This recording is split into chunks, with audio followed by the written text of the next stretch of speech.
Good morning, everybody. My name is Sarah. So, I decided I wanted to do this video to talk a little bit about facial hair issues among trans women and other trans feminine people.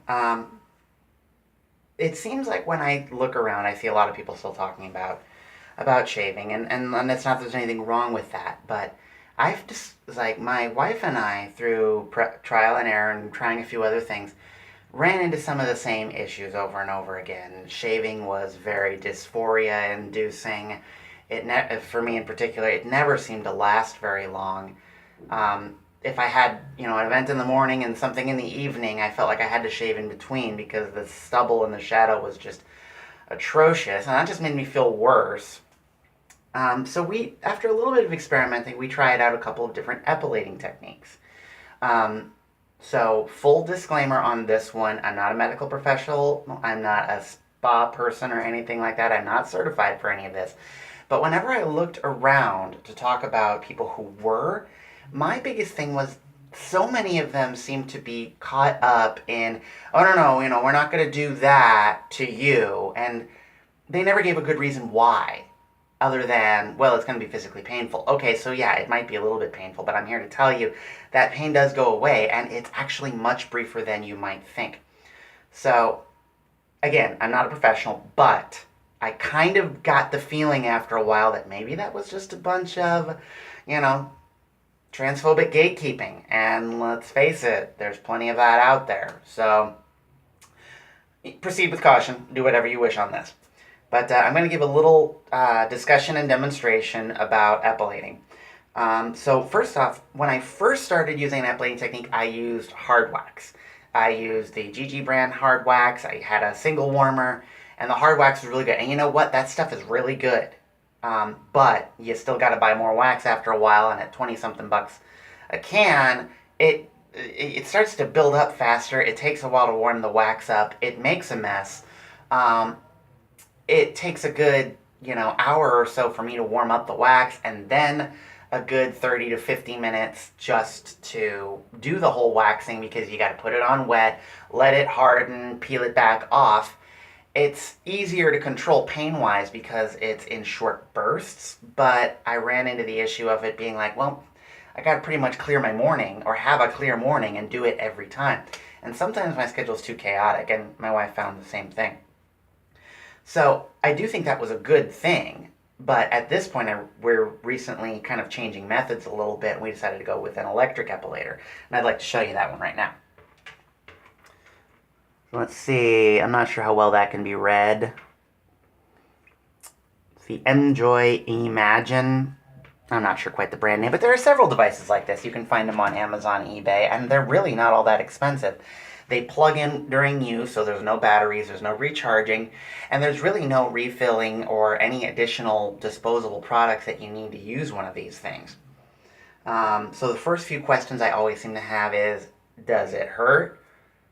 I won't lie, it hurts a little bit at first. But the thing about epilating is once you switch over to epilating and stop shaving completely, and you deal with those first couple of days of, well, I gotta let it grow out in order to epilate, period. And those can be a little triggering as well, and I do apologize. But once you get past that, the cool part is that future cycles, future sessions get less and less painful to the point where they're barely noticeable.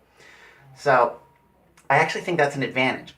In addition, but you only have to epilate maybe once a week, or I actually often go as much as 10 to 12 days, almost 2 full weeks.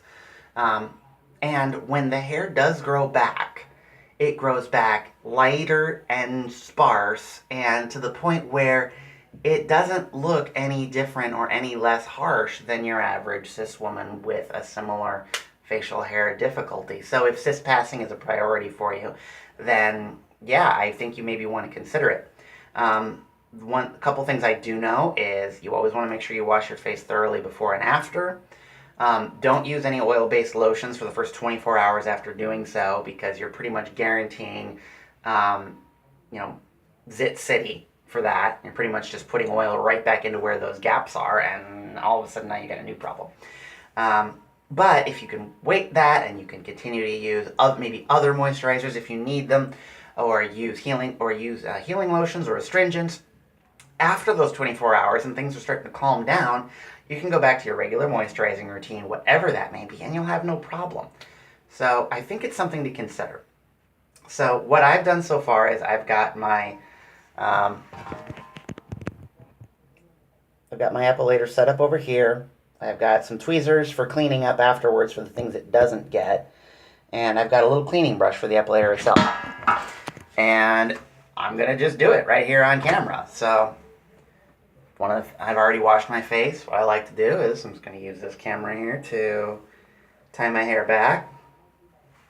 And if you're concerned about your bangs getting in the way or getting caught or interfering on everything, then I like to use one of these too, just as an extra level of, okay, here we go. And it's as simple as this. You want to use the device in small circular patterns and pull your skin tight as needed in order to just make sure that you don't catch or scrape on anything. If you do, little scrapes, they heal relatively easily and with few problems. I kind of have a spot in the curve under my lower lip that I tend to hit somewhat regularly.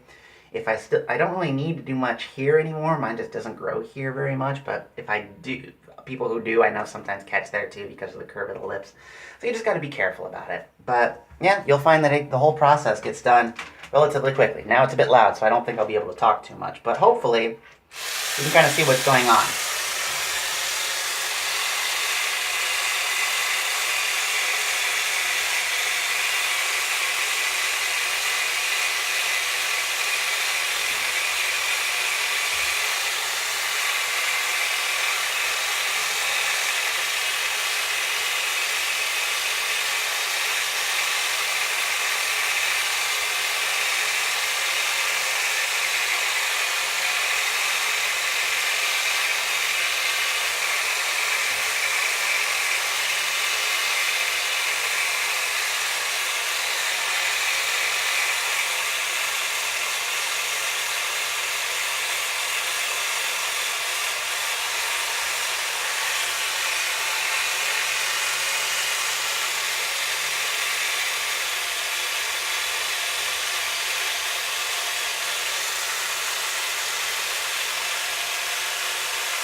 Usually like to pause for a moment to let myself rest a little bit before I go in for the upper lip because it's a bit more sensitive.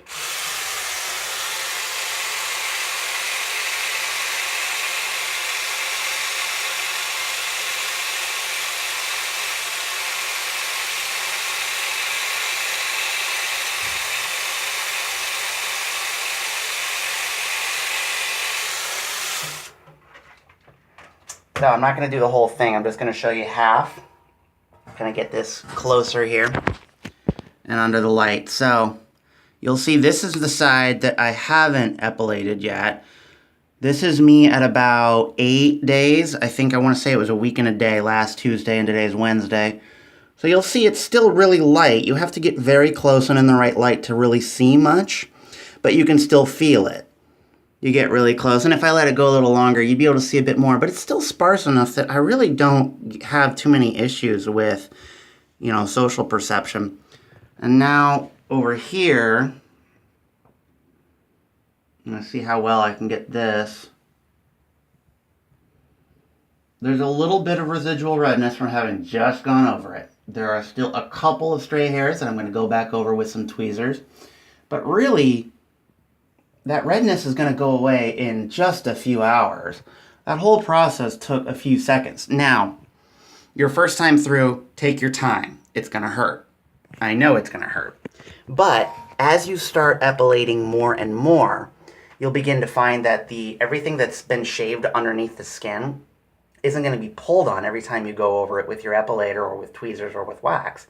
So there's less to pull on. There's less force just being grabbed at the tissue under your skin. So it just plain hurts less. And yeah, that's about all I really have to say about that. I do like to follow this up or combine it with other home devices like I've used pulse light devices and home electrolysis devices. Those aren't necessary. I've started to get some serious diminishing returns on them, and I'm not sure I can really endorse any of them. But for day-to-day care and just being able to say, hey, I don't have to stand in front of the mirror and shave anymore. I can do this once in just a few minutes and be done for a week and a half, or a week to a week and a half, and I can just kind of do it quickly and whenever I need to, has really kind of freed up my whole self-image really well.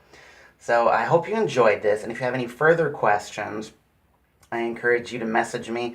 I go by my full name at my website, which is sarahwoldmanmusic.com, which is obviously not really related to trans issues, but you can also find me Facebook, Twitter. I don't use my Twitter too much, but and Tumblr. So thanks a lot, and thanks for watching.